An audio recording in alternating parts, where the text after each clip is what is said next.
Sejam bem-vindos ao estudo do livro Roteiro, ditado pelo Espírito de Emmanuel, pelas mãos de Chico Xavier, através do programa Jesus e o Espiritismo.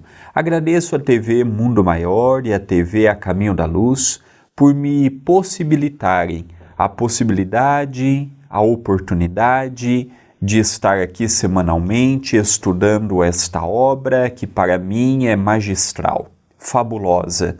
Que alegria em podermos estar juntos, aprendendo com Emmanuel, refletindo com Emmanuel, e ter a sua companhia é um motivo de muita alegria ao meu coração. Lembrando que o nosso estudo ele é sempre dividido o capítulo em 2 vídeos. Hoje veremos a primeira parte do capítulo 9, o Grande Educandário. E no próximo programa, na próxima aula, nós veremos a segunda parte do Grande Educandário, para que possamos, nestes minutos que temos, não fazer um estudo atropelado. Já no livro anterior, A Caminho da Luz, já fizemos desta forma mais calma, mais serena, e tem tido, tanto no outro livro quanto neste, um alcance imenso. O Grande Educandário, Emmanuel vai falar um pouquinho do nosso planeta, na feição de uma escola, na feição de uma oportunidade que nós temos de estar naquelas salas de que ontem fomos reprovados, ou estando em salas que ontem tivemos louvor, provando a nós mesmos que já conseguimos, por exemplo, superar o obstáculo A, B ou C. Então é um capítulo fascinante, fabuloso.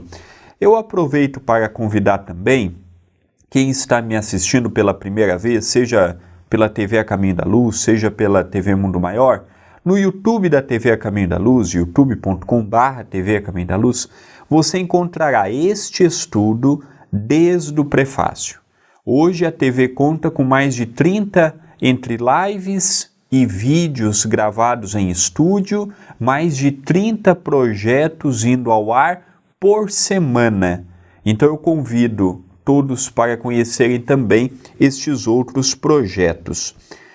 Diz Emmanuel, no início do capítulo, de portas abertas à glória do ensino, a Terra, nas linhas da atividade carnal, é realmente uma universidade sublime, funcionando em vários cursos e disciplinas, com 2 bilhões de alunos, aproximadamente, matriculados nas variadas raças e nações. Interessante que hoje já somos quase 8 bilhões. Naquela época, aproximadamente 2. Lembremos que este livro de Emmanuel, a data do seu prefácio é 1952. Então, no ano que vem, se eu não estiver errado, o livro completa 70 anos. Então, nós vemos que em prazo de 70 anos, nós saímos de 2 bilhões e fomos para quase 8 bilhões. Ainda não chegamos, até o presente momento, a 8 bilhões, mas estamos caminhando a largos passos. Então, nós percebemos que, neste educandário, hoje já com quase 8 bilhões de almas encarnadas, cada um está procurando o seu aperfeiçoamento. Alguns já compenetrados na mensagem, alguns ainda não conseguindo vencer os vícios, as dores da alma, as dificuldades íntimas e sociais. Por isso que quando nós falamos de evolução, muito difícil, porque de 8 bilhões eu não vou encontrar um André em lugar nenhum na Terra. O André é único, cada um de nós somos únicos. Eu posso encontrar pessoas à minha semelhança física ou com a semelhança com a minha história, semelhança da minha moralidade, da minha espiritualidade, da minha intelectualidade, mas eu não encontrarei uma outra pessoa integralmente igual eu seja. Não existe. Cada um de nós é único. Então nós vemos que a evolução, uns caminham para ter cada vez mais, outros caminham para as vantagens ilícitas, outros caminham para ter o seu nome em destaque, outros já caminham procurando na solidariedade o caminho para a sua jornada evolutiva, e neste meio todo estamos nós. De um lado tem o drogadita, do outro lado tem o alcoólatra, do outro lado tem o caridoso, do outro lado tem a companheirinha que vende o seu corpo. Do outro lado nós temos uma geração de jovens que dominam a tecnologia, mas não fazem grandes coisas nobres, conhecendo o que conhecem. E nesse meio todo estamos nós. Você podendo ter a minha idade, sendo mais novo, mais velho, já sendo um senhor, uma senhora, vivemos nesta modernidade toda.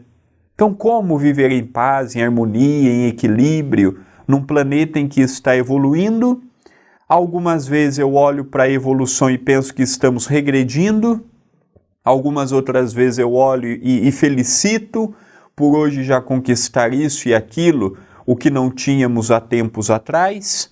Mas imaginemos nós, para a lei divina também, uma coisa é você olhar 2 bilhões de encarnados, hoje nós somos quase 8.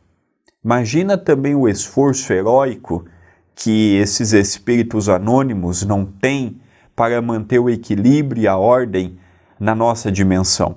Então nós ficamos imaginando que realmente aqui é um grande educandário com alunos de todo tipo, rebeldes, sem compromisso, indisciplinados, como também temos aqueles certinhos, que sentam na frente, que ouvem os professores, que dão valor na aula. Então cada um de nós escolhe o tipo de aluno que será. O tipo de aluno que será. O que foi, não vamos mudar nossa realidade, mas podemos mudar a realidade que seremos daqui para frente. Esse é o convite de Emmanuel. Continua ele. Mais de 20 bilhões de almas conscientes desencarnadas, sem nos reportarmos aos bilhões de inteligências subhumanas, que são aproveitadas nos múltiplos serviços do progresso planetário, cercam o domicílio terrestre, demorando-se noutras faixas de evolução. Então ele diz aqui que no plano espiritual, naquela altura, havia aproximadamente 20 bilhões, mais de 20 bilhões de espíritos que já estão na faixa hominal do pensamento contínuo, dividindo as mais variadas dimensões espirituais. Então, nós podemos hoje dizer que nesta migração toda, nós temos de 25 a 30 bilhões de espíritos entre encarnados e desencarnados. Aqui nós não estamos contando, por exemplo, os animais, os minerais, os vegetais, nós não estamos contando os outros 3 reinos que compõem o nosso planeta. Nós estamos falando de 25 a 30 bilhões apenas de espíritos na faixa adulta, na condição racional, na condição hominal. E aqui ele fala que são outros bilhões de inteligências sub-humanas. Então ficamos aqui imaginando que um planeta como o nosso, que não é dos maiores que existe na criação divina, olha o tanto de espíritos, seja em que faixa evolutiva for, está relacionado. Então, realmente, cuidar de tudo isto não deve ser uma tarefa tão simples. Às vezes em casa nós já temos dificuldade de nos afinizarmos com 3 ou 4 que formam o nosso lar. Às vezes no trabalho, às vezes no centro espírita, temos dificuldades de relacionar com mais 1, 2, 3, 4, 5, 6, 100, 200 pessoas que ali estão. Imagina um planeta que só na faixa hominal de 25 a 30 bilhões. Imaginemos controlar tudo isto, e espíritos de toda ordem, espíritos de todo jeito, espíritos dos mais variados graus evolutivos. E para lá de tudo isto, leis magnânimas que regulam a ordem, não há injustiça, não há pessoa que nasce no corpo errado, não há pessoa que nasce no lar errado, não há pessoas que passam por provações que não precisem passar. Então nós vemos que, além de tudo, é um planeta organizado, apesar da nossa desorganização, porque às vezes eu quero colocar no lombo de Deus a organização de nós, os homens. Às vezes eu quero colocar no lombo de Deus a injustiça dos homens. Às vezes eu quero colocar a imperfeição a Deus, mas a imperfeição que eu tenho no meu dia a dia. Não. A lei divina, ela é perfeita e magnânima. Ela não olha cor de pele, regionalidade, grau intelectual. Ela olha ações. Ela olha ações. E as nossas ações, como já dizia Paulo, desencadearão reações. É uma lei natural. Envolve a física, envolve a vida na sociedade, envolve a natureza. Hoje, muito do que estamos padecendo destes efeitos catastróficos naturais é o desmatamento, é a poluição, é a falta de respeito com a natureza e com os animais. Então depois nós vemos toda uma natureza bagunçada e perguntamos, cadê Deus? Mas não foi Deus que cortou a árvore para virar pasto. Não foi Deus que ateou fogo. Não foi Deus que fez isso ou aquilo, foi a ação do homem. É diferente. Não posso culpar Deus por algo que eu tenho livre-arbítrio. Então, que possamos ver no capítulo de hoje, que apesar de ser um planeta aí com seus bilhões e bilhões, nas mais variadas modalidades de espíritos em que reino for, nós vemos que existe toda uma organização, toda uma programação, todo um coeficiente em torno de uma harmonia, de um aspecto que nós pudéssemos ter o que temos hoje. Aprendemos já com Emmanuel, milhões e milhões de anos para que pudéssemos chegar como estamos hoje. Também vemos isto em André Luiz, no livro Evolução em Dois Mundos. Não chegamos onde chegamos simplesmente por esforço de um ou de dois.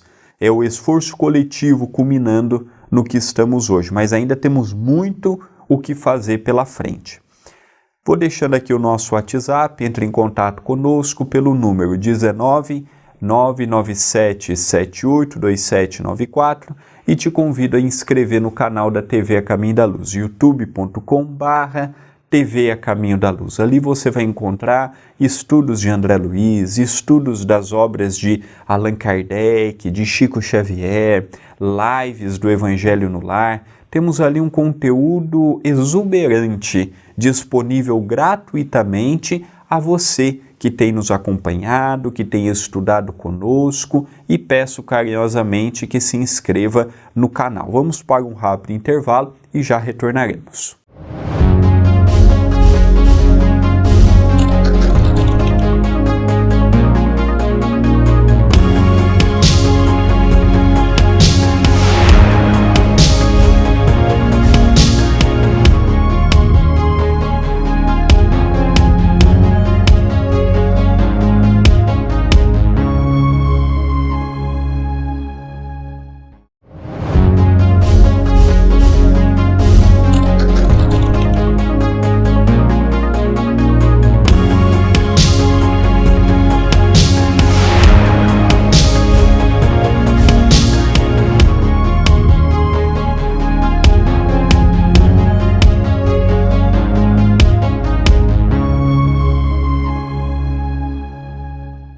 Voltamos com o estudo do livro Roteiro, pela TV Mundo Maior e pela TV A Caminho da Luz. O livro Roteiro é de Emmanuel, autor espiritual, pelas mãos de Chico Xavier. Hoje estamos vendo o capítulo 9, O Grande Educandário. Continua Emmanuel. Para a maioria dessas criaturas, necessitadas de experiência nova e mais ampla, a reencarnação não é somente um impositivo natural, mas também um prêmio pelo ensejo de aprendizagem. Aqui pela TV A Caminho da Luz, eu e o meu pai já estudamos alguns livros de André Luiz. Nosso Lar, Os Mensageiros, Missionários da Luz, Obreiros da Vida Eterna, No Mundo Maior, Libertação, Entre a Terra e o Céu e Nos Domínios da Mediunidade. Apesar de que até o momento nós temos Entre a Terra e o Céu em andamento. O Nos Domínios da Mediunidade entrará posteriormente. E eu tenho observado, pelas obras de André Luiz, ampliando o que o nosso mestre leonês Allan Kardec nos deixou. Mas por que ampliando? Allan Kardec não disse tudo? Não. Ele mesmo disse que ele não teria tempo para dizer tudo. Ele deixou a base. E Chico Xavier, para mim, que na minha visão, respeito todas as opiniões, mas para mim, Chico Xavier é a reencarnação de Allan Kardec, aceitemos sim, aceitemos não, é uma opinião, uma simples opinião, e ali nós percebemos que estas obras vêm ampliar um pouco do que o nosso mestre leonês deixou na sua época. Então nós percebemos, por exemplo, a reencarnação compulsória, é aquela reencarnação que o espírito tem a necessidade de vir, mas não tem crédito para preparar uma encarnação. Então ele vai ao banco e ele pede uma linha de crédito, mas ele não tem uma casa, ele não tem um carro, ele não tem um holerite que possa justificar o seu pedido, é indeferido o pedido que ele solicita.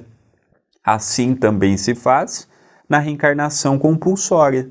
A pessoa não tem créditos morais para poder organizar o corpo que virá, a família que terá, e nesses casos é pela lei da afinidade. Existe a reencarnação programada, é aquela reencarnação que o espírito já tem a oportunidade de planejar minimamente sua encarnação, analisar as expiações, as provações que terão naquela jornada terrena. E a encarnação missionária ou reencarnação missionária é aquela que pode envolver uma missão curta, pequena, ou uma missão maior. Missionários, não podemos pensar apenas nos grandes missionários, como Mahatma Gandhi na Índia, como Chico Xavier no Espiritismo, com obras que hoje são estudadas nas universidades, e outros vultos. Esses são missionários no seu grau maior, mas a grande maioria dos missionários são em graus menores. É, por exemplo, num pequeno agrupamento espírita ou religioso. É o missionário que vem em determinada localidade para tirar da miséria ou para ajudar na honradez. É aquele que veio com uma pequena família, todos eles desviados, e ele tem a oportunidade de colocar os membros no caminho reto.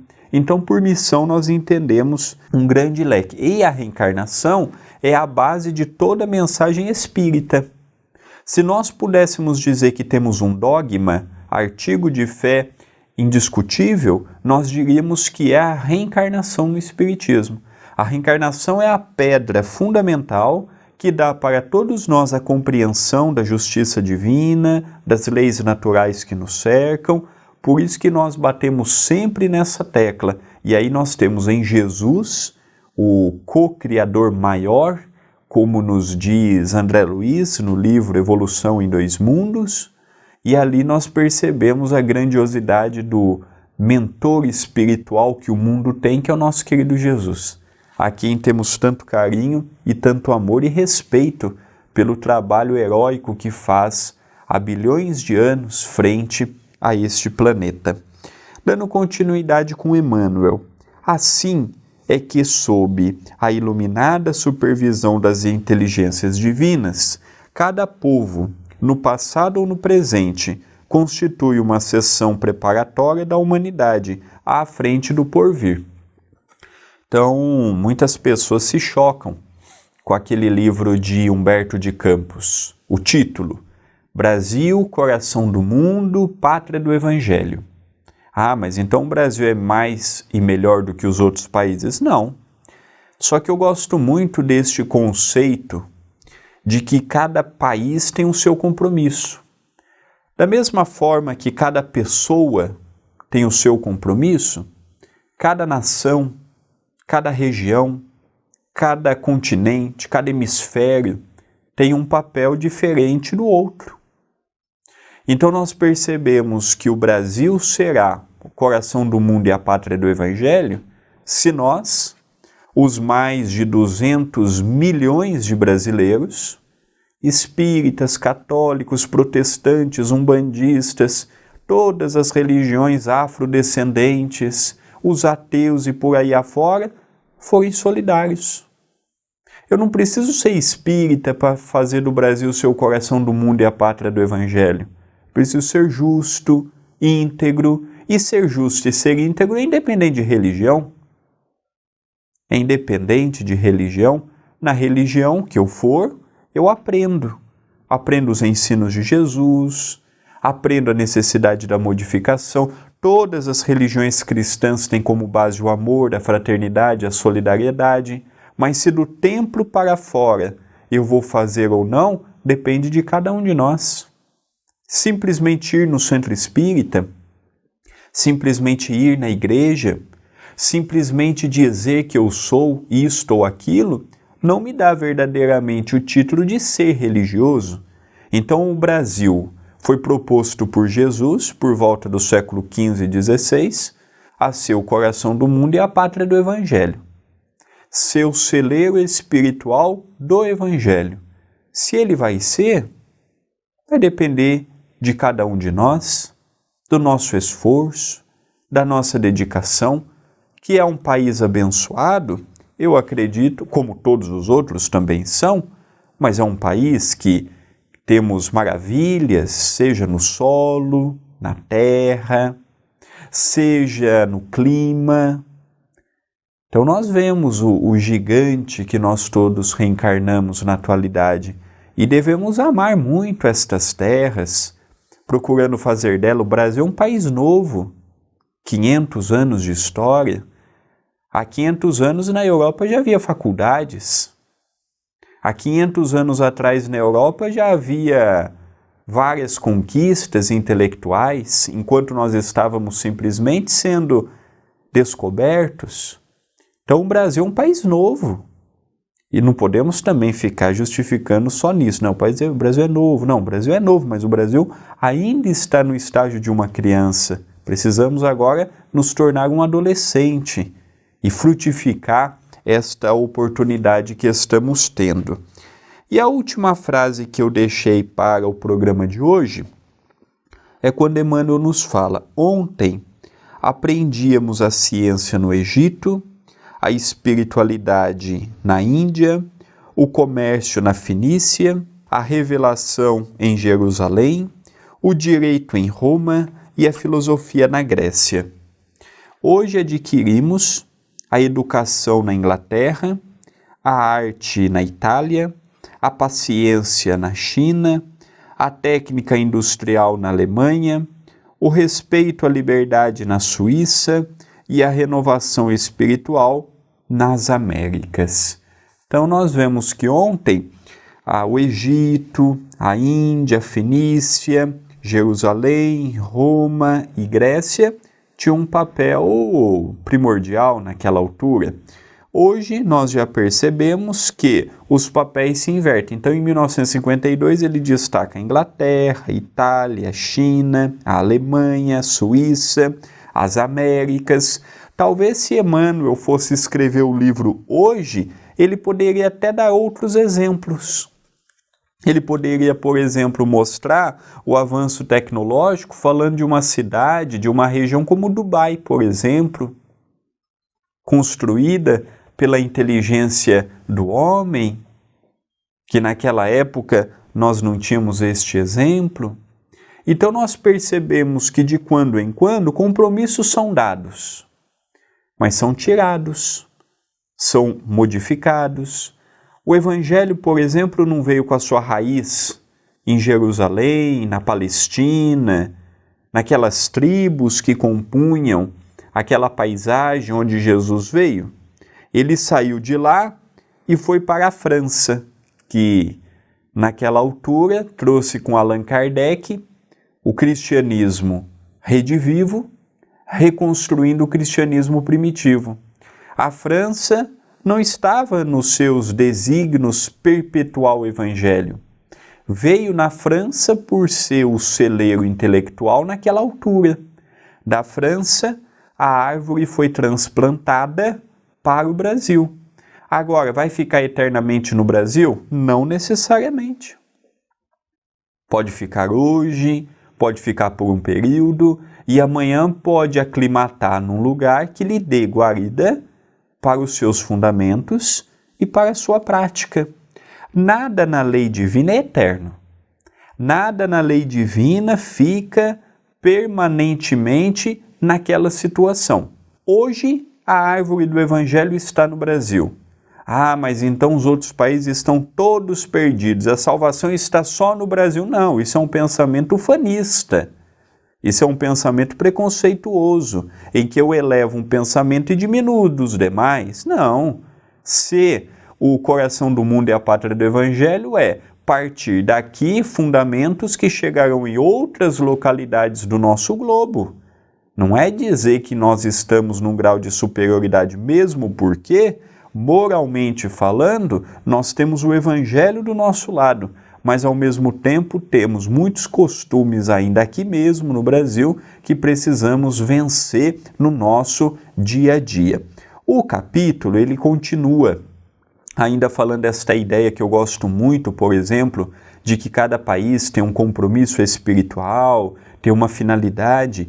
E no próximo programa, nós daremos continuidade nesta ideia, trazida por Emmanuel neste capítulo, e continuando o capítulo que é fabuloso. Então eu convido a todos a estarem comigo no próximo vídeo, estudando esta obra maravilhosa que muito tem acrescentado em nosso conhecimento e dilatado os nossos potenciais. Eu encerro o vídeo de hoje agradecendo a sua audiência, agradecendo a sua participação, agradecendo ao seu carinho, agradecendo a TV Mundo Maior, agradecendo a TV A Caminho da Luz pela oportunidade de fazer parte da grade de programação destas duas emissoras.